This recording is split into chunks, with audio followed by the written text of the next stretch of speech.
Isang mapagpalang araw po sa ating lahat. So magkakaroon tayo ng project update dito sa ating ongoing project. Ano po.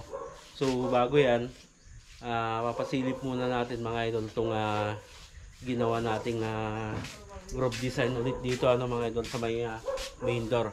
Silipin natin yung preparation na ginawa po namin dito. Yan mga idol. So ito yung pinalitadahan namin kahapon. So kahapon mga idol is kinaskasan na po natin. So binawasan na, naglagay na tayo ng grove. So habang malambot pa kahapon, pagkatapos namin puruhan ay naglagay na kami ng pinaka grove. So ngayon mga idol is pinalinisan na natin papatanggal natin yung mga naiwang buhangin dyan sa loob, saka natin pupuruhan. So yung naunang video natin dito mga idol, may video na kasi tayo previous vlog tungkol sa group design na ganito ay rough finish po yun. So ito mga idol, ano po ito, finish puro. Yan. So yung spacing natin dito mga idol is 25 cm yung groove design niya. So ang gagawin natin dito mga idol pag pipintura na is subukan nating marble effect po ito pag magpipintura na. So yung magiging halimbawa papapinturahan po ito, yung magiging accent po ng ating wall is ibabagay natin dun sa tiles na mabibili po nila. So soon pa iyan mga idol. Yan, so pinalinisan muna natin.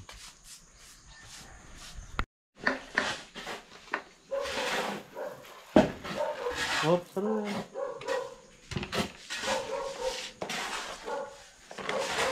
And then yung gagamitin natin dito sa grove mga idol is itong purong semento. Ano po?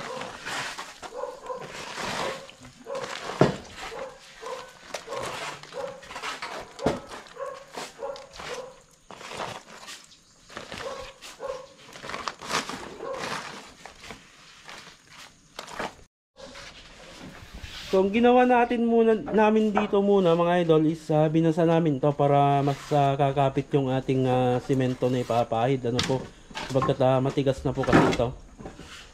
Yan, then saka natin papahid yung puro.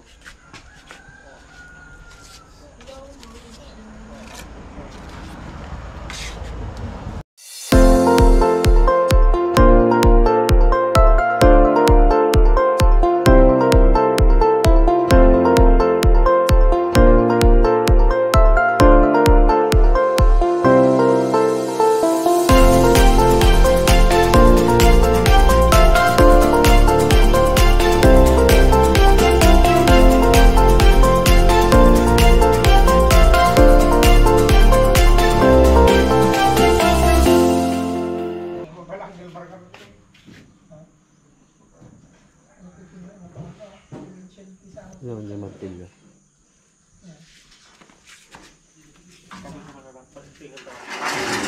Hindi masyadong malalim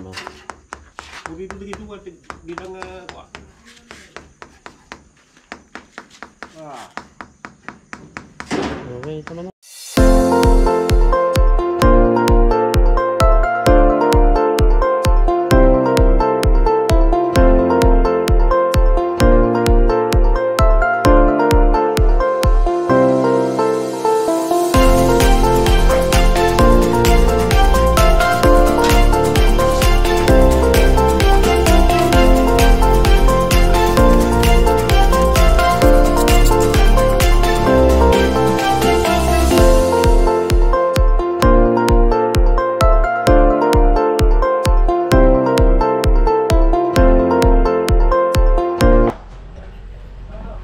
Yun mga idol, so nagawa na namin yung iba mga idol. So i-demo namin kung paano namin tinatanggal yung tubo na kinabit namin dito.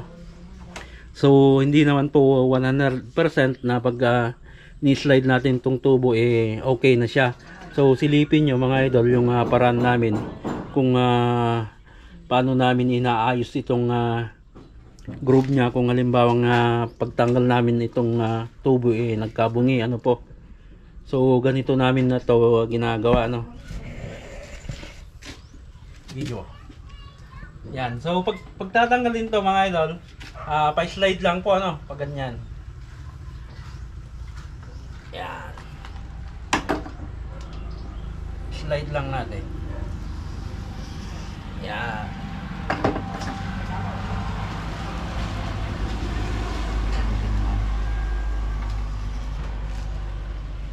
Kala ko yung langit.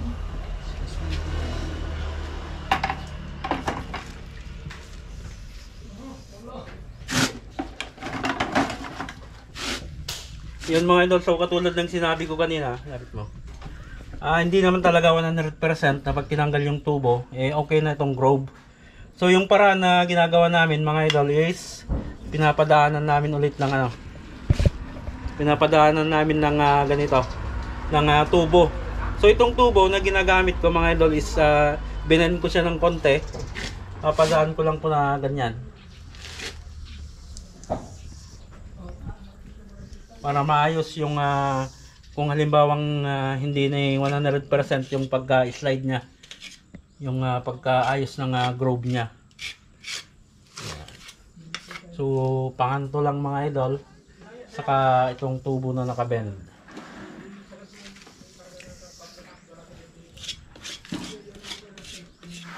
So hanggat maaari mga idol, habang medyo malambot pa, tanggalin na itong yung tubo para hindi dumikit itong puro na nasa loob ano. So ganyan lang po, continuous lang po yung pag-slide natin dito sa tubo hanggang maituwid natin to. Yan o.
Yun mga idol, so ito na yung groove design po namin ano.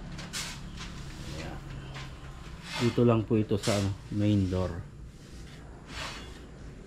So finish puro po ito yung ginawa namin dito.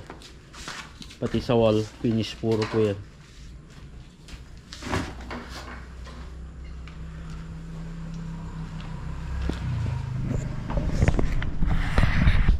Then mga idol, i-update na rin natin tong kabuuan ng ongoing project natin ano. So unahin na natin dito sa labas itong ginawa nating groove design dito sa main door po ito. And then sa harapan yan, simulan na natin dyan. And then dito sa left side elevation po ng bahay, yan nasimulan na rin po dito. inuna namin yung beam, and then columns, saka tayo magwawal. Yan. Then i-update din natin dito sa loob. Yan. So halos tapos na po dito sa loob. Ano po, tapos na pala.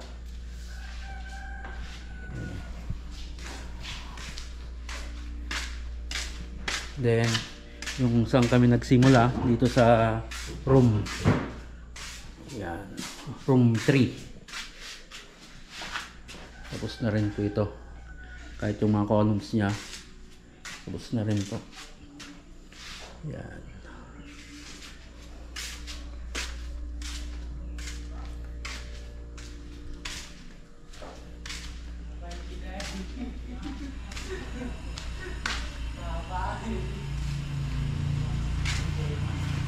Tinira na ni. Tapos pa ka lang, tinira man.